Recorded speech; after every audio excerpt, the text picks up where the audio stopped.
Yo, what's good, YouTube? This is Jay from TNJ, and welcome back to the Miami Dolphins franchise. We will conclude season number 2 here in this episode as we complete the regular season preparing for the playoffs today as we take on the 6-10 Denver Broncos, who have a very good future in Niles Parrish at quarterback. Remember last season, he was the top quarterback in the draft. He dropped down to number 8, and the Broncos ended up swiping him up. Now, they also have no more Von Miller. He went to the New York Jets in the offseason as we tried to get him, but they do have replacement Dante Carter, who is a rookie, but he ended up tearing his ACL in his rookie season, so bad luck for the Broncos. So this episode is the episode to submit your prospect from college for this year's draft class. Now, what I will be doing is I will be renaming all of the first round draft picks for all of the rest of the teams. Then our first round draft picks, I will keep them the same. And then I will rename all the draft picks after the first round for our team. Now, the scouting update does come out in a few weeks, at least it should. So I'm only going to do the first round as we get into, the future of this series. When the scouting update does come out, I will have more of you guys included. Now, the Broncos have a very bad offense. Bottom 3. And they have a top 10 defense. That's kind of what they've been the last 5 years anyway. But they have new life this year. They're 3-1 on the season. Teddy Bridgewater has breathed life into that organization. So we'll see if they can keep it up in real life. But let's get back to the virtual field. Here we go. The final regular season game, going for our 11th win on the season as we take on the Broncos at home. Out comes Niles Parrish, the rookie. 19 touchdowns, 9 interceptions, 2,800 yards as well. He is actually having a very much a rookie season for a quarterback. So they start out with the ball now at their own 25. The first play of the game from the shotgun. Parrish runs out of time, and he gets swallowed up. It's Andrew Van Ginkel leading our team in sacks this year. Make that 12.5 on the year for Van Ginkel. 3rd and 22. Parrish from the pocket throws to the left side. He had an open man. That's going to be Jerry Jeudy, but he cannot find him. So incomplete pass. We are trying something different in this game, putting Jalen Waddle deep at punt returner. He returned punts in college. He takes the left side. He's got space with 99 speed, makes the man miss, and gets to about the 23-yard line. He's got that explosiveness. I just want to see what it feels like to have that speed back there. It might have to be a permanent move. So 1st and 10, here's a handoff, and that is Terrence Pitt-Howard picking up a gain of 2. He's going for 20 touchdowns on the year. If he can get there this game, throw across the middle on a 2nd and 8. It's Antonio Brown to the 1. Pushed out, almost had the end zone open right there, but he gets run down from behind. 1st and goal. At the 1, here's a handoff. Terrence Pitt-Howard, 3 plays, and it's a touchdown. The Dolphins have really, really improved on offense from last year to this year. It has really shown. We are not turning the ball over as much. We are really, scanning the field, not taking those risky throws all the time. It's 7-0. So here's Javonte Williams, who is now the starting running back for the Denver Broncos. He goes up the middle for a gain of 8. 2nd and 2, handoff back to Williams. He gets stopped, and that is Andrew Van Ginkel again. Makes a stop behind the line. So 3rd and 4 at their own 43. Parrish looking for time. He runs out. He tries to get rid of it, and he does at the last second. Almost went down by Raekwon Davis, but a 3 and out there for the Broncos. Back out on the field is our offense. Here's a jet sweep this time. Waddle to the outside. That speed is just untouchable at 99. It is a gain of 8. 3rd and 3 now. Tua throws across the middle. He's got Gesicki, who's going for that 1,000 yards and elusive 100-catch season for a tight end. It is a 1st down. So here's Tua now moving to left side. He's going to take his time and throw it to the left side. That's going to be caught on the sideline. It is Isabella. I predict next year Isabella and Waddle will both go over 1,000 yards, and maybe even Gesicki, 3 1,000-yard receivers. So 1st and 10. Here's Isabella now getting the handoff to the right side. It's a juke move, and he does make a man miss and picks up a gain of 15. This speed on this offense now that we added Isabella at the trade deadline has really changed the complexion of this team. As now we move out on a 1st and 10, throwing. It's Gesicki again, reaching out for the goal line. He is tackled at the 1 for a 4 to start this game for Tua. And now here we are at a 1st and goal. You know who's getting the ball here. TPH in the game, handoff. Great block by Robert Hunt. It's a touchdown. 14-0 here for the Dolphins. We have really dominated so far. And now here comes Niles Parrish, the rookie, out onto the field. The rookie out of Clemson has 6 wins as a starter. Here he moves to the left side, and he goes down. Jalen Phillips there for the sack. Now, Phillips has come along kind of slow for us, but he does get in, and he is a rotational pass rusher as they throw on a 3rd and 18. Quick throw. It's caught. That is Sammy Watkins who plays for the Denver Broncos now. And he picks up a gain of 14. Not nearly enough. So into the 2nd quarter now. Tua in the pocket. Moves to the left side. He will throw that way, and he's got Antonio Brown, who has been awesome as that 3rd option now on the team. He was the number 2 for a while. But now here's a handoff. On the other side of the 50, it's TPH. Gain of 14 and a 1st down. Terrence Pitt-Howard has been such a good running back for us. It has been tremendous what he can do. Play action fake. That fooled everybody. Throw it to left side, and it's picked off. Looking for Gesicki is picked off by Johnson. And that will be the first interception in a very long time by Tua. I actually did go into this game. I upped the interceptions because Matt 10 Sliders has them at, I believe, 10 by default. We upped it to about 30, so we will see the results here. I wanted a little bit more of a challenge passing the ball, and I'm glad that was actually an interception because I can definitely see the difference. 3rd and 6, throw to the right side. It's Albert O. He does get the catch, but he does not get to the 1st down marker, and they will have to punt this one away. Good field position now as there's 2 minutes left here in this game. Here's Tua throwing, and he had an open man. That is Antonio Brown. Incomplete. 3rd and 10 now. 1:50 seconds left. Here is Tua moving to the left side. He's got an open man wide open. It's Isabella. He's got the 1st down and a little bit more. It's a 1st down at the 12. And now here we go. 50 seconds left here in the 1st half. Screen pass call. Tua throws to his running back, and it's picked off. It's Patrick Surtain. He gets the interception, and that was just a crowd of offensive linemen. The ball got through, and Surtain is on the other side. 2 interceptions here in the 1st half for the Broncos. So here is Niles Parrish for one last chance before half, trying to put some points on the board. 1st and 10. He goes down. This time it's Chris Barnes, signed to a 3-year deal in the offseason. And that one takes us into halftime. The Broncos couldn't do anything on offense. I mean, it was absolutely terrible. They had negative 14 pass yards. So 2nd half action right now, as we can see, we are in control. Here is Tua now, facing pressure off the left edge. He throws deep to the right side. First play. Touchdown, Dolphins. How about Isabella getting behind the defense? It's just so tough to guard this speed. We saw it last year with Will Fuller, but I think Isabella is just different. I think he's 5'9", and I think that his smaller stature, it definitely makes him a lot more elusive with the football. 21-0. Here is Parrish backing onto the field. He throws across the middle. That's his first down of this game. It is going to go for a gain of about 30 yards. And now they're across the 50. Parrish under center now for a 3rd and 1 carry. This time it's Blasingame in the game, and he does get stopped behind the line by Van Ginkel. And they will be short. They will actually kick the field goal here. This one is from about 54 yards, and it's not even close.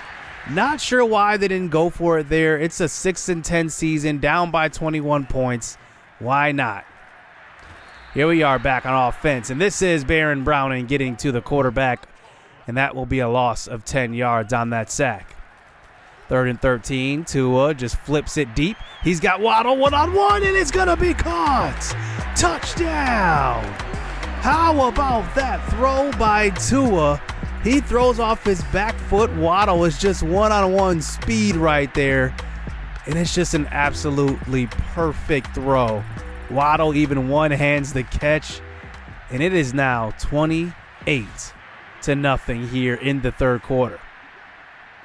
Niles Parrish has been shut down. This is the 30th ranked offense in the NFL. They are just brutal.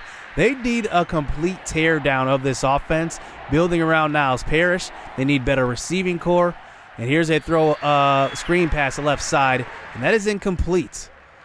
They cannot move the ball at all as they punt the ball deep to Jalen Waddle. Remember the first punt return? He almost took it to the house. Here he is back at his 20. He receives it. Makes a juke move to left side. He's got 99 speed, and he's got space. Waddle, he will take it all the way for the touchdown.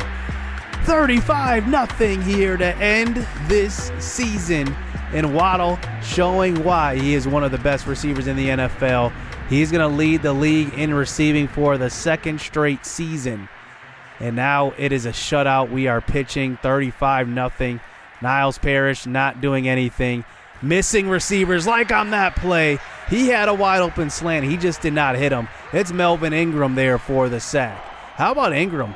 I had him as the starting edge rusher for the first 5 games. He did not get any sacks. All of a sudden he has 5.5. Here's a quick throw across the middle. That is going to be caught, but another stop. As we end up pulling our starters now at the end of the third quarter, it's going to bring in Edward Ying at quarterback at the 48-yard line to start the next drive. Here's a stretch play to Gaskin to the right side. He takes it for about a gain of 6. Gaskin really did lose his spot early on in this series, but he's still an important part because if TPH goes down, it's going to be him. 3rd and 4, deep shot. This is Waddle, and he's got it on the sideline. It's a first down. We did pull the starters, but Waddle is still in there because he is number 1 on that slot receiver in the depth chart.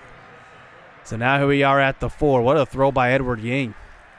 1st and goal. He moves to the left side. He's got a man in the back of the end zone. It is almost caught. That is Jamarius Smokes who drops that one. Looks like maybe the defender got a hand in there. 3rd and goal. Here is Ying throwing to the corner of the end zone. It's going to be caught. It is a touchdown. The Miami Dolphins absolutely rout in this game. It is an absolute blowout. The Broncos had no chance. And to be quite honest with you, teams are going to need to play catch-up if they want to catch up with us. This team reminds me of a little bit of the Chiefs. I mean, we're not that good on offense. I wouldn't say go that far. But teams really need to outscore us to win. It's not going to be a defensive game. You have to outscore us. And that's the thing. Now our defense is starting to play well. We're getting sacks, getting after the quarterback, and putting together wins like this. It's just incredible. 42-14. The Broncos dropped to 6-11. We up to 11-6 on the year. And what a year. I mean, honestly, what a year. It's been quite the journey. We've had some ups and downs. We've had to bench some of the starters that we previously had. We've had to make a small trade. We've had to sign free agents, but we finally got to where we want to be here in season number 2. Now, let's recap this season and really just look at this season as a whole before hopping into the playoffs next episode.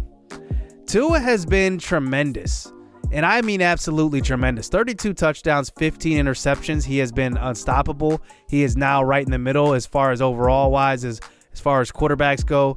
And he also has 6 touchdowns on the ground. Don't forget that aspect. He can run the football as well. Now, Terrence Pitt Howard had another great year. 1,200 yards, his first 1,000-yard season, 20 touchdowns. He was amazing.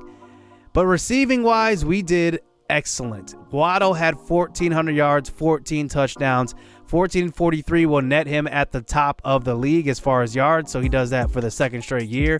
And how about Mike Gesicki? 98 catches. He was 2 catches away from that elusive 100-catch season. 4 touchdowns, which won't be his career high. He actually did not score a touchdown last season, which is actually pretty surprising, but he had an excellent season this year. Antonio Brown had 69 catches for almost 1,000 yards. We almost had 3 1,000-yard receivers. I'm pretty sure next year we'll get there with Isabella joining the fold now. He only had about half of a season of work, But you can just see the difference of the last 3 years. He had 43, 939, and then 913 this season. Isabella had 713 in about, 8 games with us? I mean, he was incredible. And I was hoping that maybe he could get a dev trait upgrade opportunity. He never got it.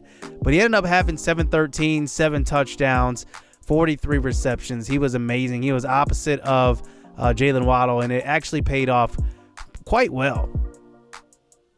An underrated guy in our receiving core was a backup tight end, Hunter Long. He tripled his amount of receptions last year, had tripled the amount of yards as well, and he was an excellent backup tight end. Gaskin had a good year receiving. He came off the bench and really had a good year, 210 yards off of 26 receptions. TPH is also a good receiving back as well. Now, our offensive line, I think, had another decent year. I wouldn't say it was great.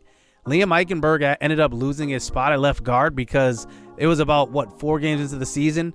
Liam Eichenberg went down for about 4 games, and we started giving some playing time to Solomon Kindley, and he did not give it back. So I'm rocking with Kindley. He will take that spot away from Liam Eichenberg, and he actually did pretty well. He is only ranked the number 30 ranked left guard as far as overall goes, but I really, really liked him. Robert Hunt was probably our best offensive lineman, I gotta say. He was excellent. I ran to the right side. He was excellent in pass protection. He only gave up 3 sacks on the season. He was very, very good. Defensively, we had a very solid season. I would say that this could be probably one of the best defenses we put out there because we're going to end up letting a lot of guys walk. Eric Rowe could be one of those guys. He's been a Dolphin for the last, 4 years now, so it's going to be sad seeing him go, but at the end of the day, you have to move on from certain guys. Byron Jones had a good bounce back year. I moved him to that nickel corner position, and he really did thrive after I did that. And seeing the rest of these guys, I mean, we had good depth this year. Melvin Ingram even had 5 sacks. He ended up not being a starter after the first 5 games. And we had a couple of guys like Adam Butler who came off the bench, and he had a couple of games where he had a few sacks. It was amazing. Andrew Van Ginkel was the only guy that had over 10 sacks, but we kind of spread our sack total out between each pass rusher, meaning that we only had, a couple of times when guys really had opportunities to have multiple sacks in the game. I mean, we rotated a lot of guys in, and it kept our guys fresh, but Van Ginkel led the way. We signed him to that 5-year extension after this year. He'll get about $21 million a year, just about. It's going to be fun to see what he can do in this series.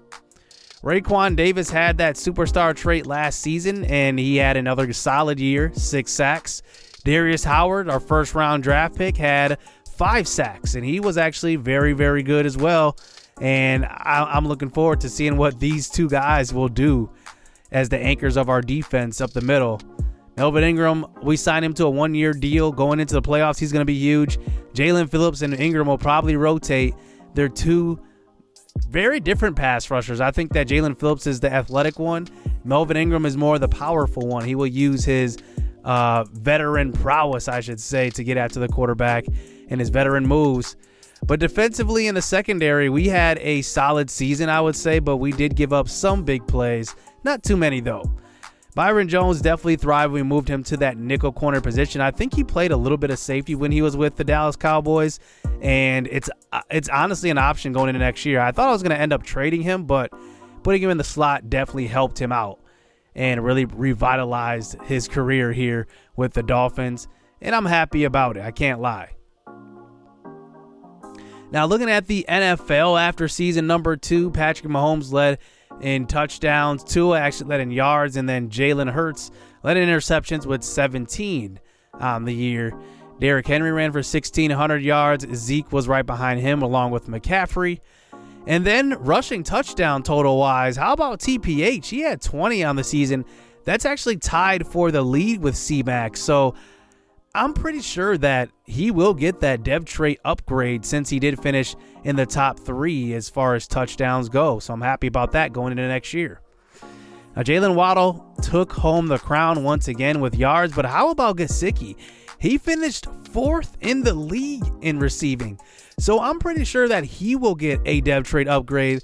I'm not sure if that only applies to receivers and tight ends, or if you're number one as a tight end, you get that upgrade as well. Guess we'll have to wait and see, but that will put him at a X factor, another one for the team. Leading the way in sacks in the NFL was DeForest Buckner, who we are actually going to sign in free agency. Zadarius Smith was right behind him. Khalil Mack with 13.5 after he had 22 last year. And then Xavier Howard actually did tie the lead with 5 interceptions on the year. I'm not sure why he wasn't listed there, but he did end up with the lead. And we end up 11-6, the 8th best record in the NFL, tied with about 4 teams. But here are the final standings. As you can see, the Jaguars were a playoff team. I cannot see that happening in Trevor Lawrence's second year, but it happened here. And then you can see the bottom teams here.